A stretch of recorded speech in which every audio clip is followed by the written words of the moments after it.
when I was a kid, there were these, I'm sure they still exist, although I'm sure they've been overtaken in many areas by the newer technology, these arcade games where you'd put a couple of quarters in, not the regular one like Pac-Man, but when you'd sit down on a chair, and basically you'd have like a racing car, and I was a kid before I had a license, it was really exciting to be a car driver.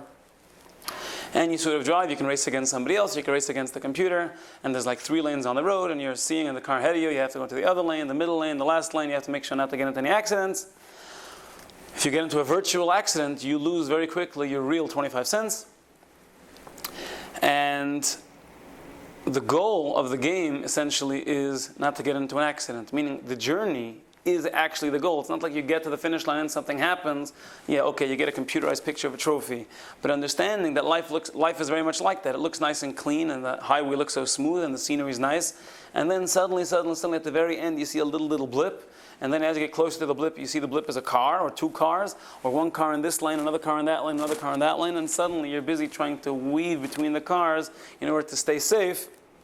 And life is very much like that, constantly full of challenges, but hopefully with some breathing space between them. Between the challenges, nice clear open road, a nice sky, between the times that you have to maneuver between all different challenges that Hashem sends you in life.